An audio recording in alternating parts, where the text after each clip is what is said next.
भगवान का धाम गोलोक धाम दिव्याति दिव्य है। दिव्य का अभिप्राय कि भगवान का धाम ऐसा है कि वहाँ माया का प्रवेश नहीं हो सकता और जो अधिकारी होंगे उन्हीं को वहाँ प्रवेश मिलता है भगवान के दिव्य गोलोक धाम में। और भगवान का दिव्य गोलोक धाम ऐसा है कि वहाँ की नदियाँ, वहाँ के पत्ते, फूल, फल, चर अचर सभी प्राणी स्वयं श्री कृष्ण ही हैं। स्वयं श्री कृष्ण ही बन गए गोवर्धन, स्वयं श्री कृष्ण ही हो गई यमुना। तो सब कुछ दिव्य दिव्य है। उसका संक्षेप में वर्णन करने जा रहे हैं। तो भगवान के धाम में गोवर्धन नामक गिरिराज पर्वत हैं और वह गिरिराज कैसे हैं कि वहाँ पर सदैव वसंत उत्सव रहता है, वसंत का प्रभाव रहता है। वहाँ कभी भी शीत ऋतु या ग्रीष्म ऋतु नहीं आती। भगवान के दिव्य धाम में सदैव वसंत बना रहता है। तो उस गिरिराज में गौओं का समूह घिरा होता है। कल्प वृक्षों और कल्पलताओं के समुदाय से वह सुशोभित रहता है और रास मंडल उसे मंडित कर रहा होता है। वहाँ पर जगह जगह कल्प वृक्ष और रास मंडल होते हैं। वहाँ श्याम वर्ण वाली उत्तम यमुना नदी स्वच्छंद गति से बहती रहती है। यमुना मैया के दर्शन प्रत्येक स्थान में होते हैं।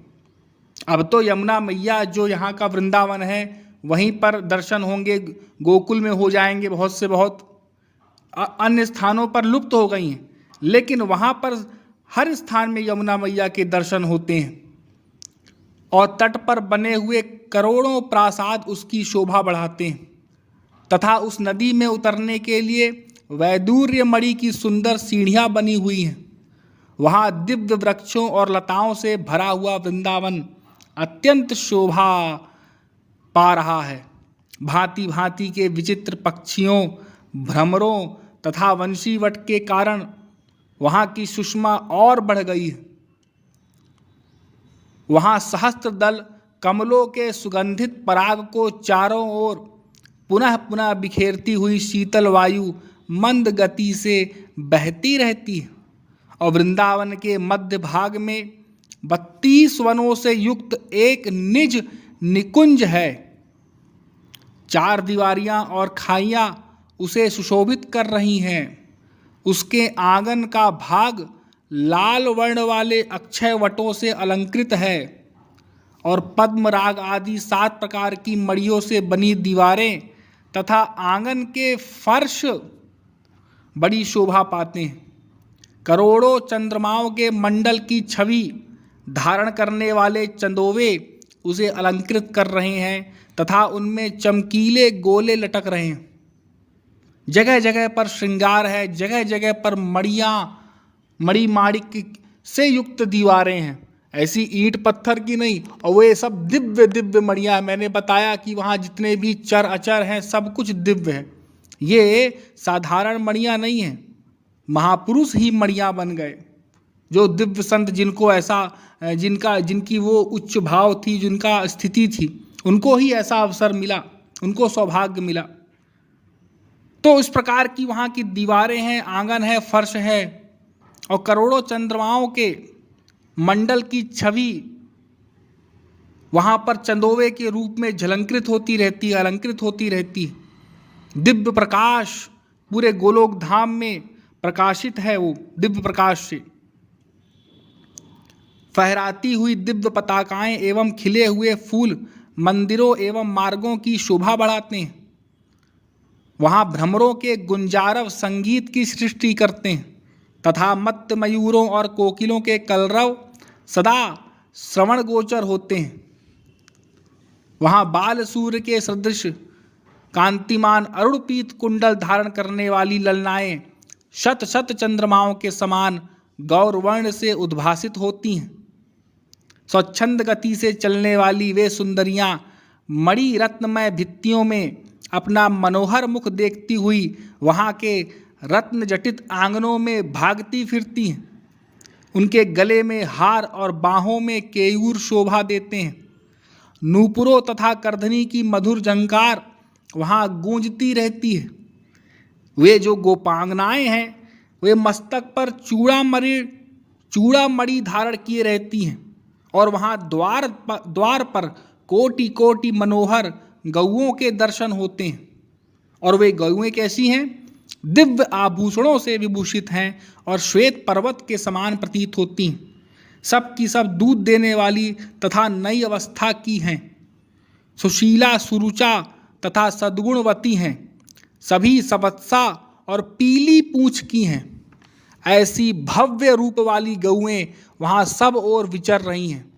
उनके घंटों तथा मंजीरों से मधुर ध्वनि होती रहती है और किंकड़ी जालों से विभूषित उन गौओं के सींगों में सोना मढ़ा गया है।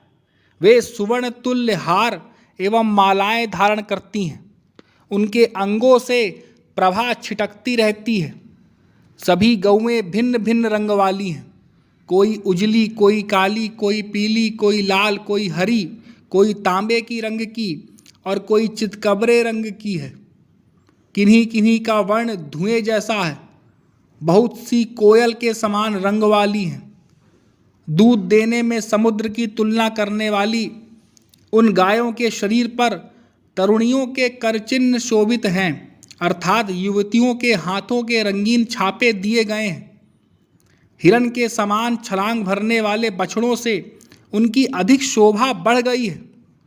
गायों के झुंड में विशाल शरीर वाले सांड भी इधर उधर घूम रहे हैं। उनकी लंबी गर्दन और बड़े बड़े सींग हैं। उन सांडों को साक्षात धर्म धुरंधर कहा जाता है। और गौओं की रक्षा करने वाले चरवाहे भी अनेक हैं। उनमें से कुछ तो हाथ में बेत की छड़ी लिए हुए हैं और दूसरों के हाथों में सुंदर बांसुरी शोभा पाती है। उन सब के शरीर का रंग श्यामल है। वे भगवान श्री कृष्णचंद्र की लीलाएं ऐसे मधुर स्वरों में गाते हैं कि उसे सुनकर कामदेव भी मोहित हो जाता है। अब इस दिव्य निज निकुंज को संपूर्ण देवताओं ने देखा और ऐसा वर्णन किया। एक बार ब्रह्मा जी के साथ समस्त देवता और भगवान विष्णु भी स्वयं वहाँ गोलोक धाम के दर्शनों के लिए गए हुए थे। वहाँ उन्हें 1000 दल वाला एक बहुत बड़ा कमल दिखाई पड़ा। वह ऐसा सुशोभित था मानो प्रकाश का पुंज हो। उसके ऊपर एक 16 दल का कमल है तथा उसके ऊपर भी एक 8 दल वाला कमल है। उसके ऊपर चमचमाता हुआ एक ऊंचा सिंहासन है। 3 सीढ़ियों से संपन्न वह परम दिव्य सिंहासन कौस्तुभ मणियों से जटित होकर अनुपम शोभा पाता है। उसी पर भगवान श्री कृष्णचंद्र श्री राधा रानी के साथ विराजमान हैं। ऐसी झांकी वहाँ पर नित्य दर्शन को प्राप्त होती है। और वे युगल रूप भगवान मोहिनी 8 महासखियों से समन्वित तथा श्रीदामा प्रभृति 8 गोपालों के द्वारा सेवित हैं। उनके ऊपर हंस के समान सफ़ेद रंग वाले पंखे झले जा रहे हैं और हीरों से बनी मूठ वाले चंवर डुलाए जा रहे हैं। भगवान की सेवा में करोड़ों ऐसे छत्र प्रस्तुत हैं जो कोटि चंद्रमाओं की प्रभा से तुलित हो सकते हैं। भगवान श्री कृष्ण के वाम भाग में विराजित राधा जी, उनकी बाईं भुजा सुशोभित है। भगवान ने स्वेच्छापूर्वक अपने दाहिने पैर को टेढ़ा कर रखा है। वे हाथ में बांसुरी धारण किए हुए हैं। उन्होंने मनोहर मुस्कान से भरे मुखमंडल और भ्रिकुटी विलास से अनेक कामदेवों को मोहित कर रखा है। और उन श्रीहरि की मेघ के समान श्यामल कांति है। कमल दल की भांति बड़ी विशाल उनकी आँखें हैं। घुटनों तक लंबी बड़ी भुजाओं वाले वे प्रभु अत्यंत पीले वस्त्र पहने हुए हैं। भगवान गले में सुंदर वनमाला धारण किए हुए हैं, जिस पर वृंदावन में विचरण करने वाले मतवाले भ्रमरों की गुंजार हो रही है। पैरों में घुंघरू और हाथों में कंकण की छटा छिटका रहे हैं। अति सुंदर मुस्कान मन को मोहित कर रही है। श्रीवत्स का चिन्ह, बहुमूल रत्नों से बने हुए किरीट, कुंडल, बाजूबंद और हार यथास्थान भगवान की शोभा बढ़ा रहे हैं। भगवान श्री कृष्ण के ऐसे दिव्य दर्शन वहाँ नित्य प्राप्त होते हैं। तो ऐसा है भगवान का दिव्य गोलोक धाम। यह मैंने संक्षेप में ही बताया है। इसका दिव्य विस्तार मैं फिर आगे कभी आप लोगों के लिए करूँगा। बोलिए वृंदावन बिहारी लाल की।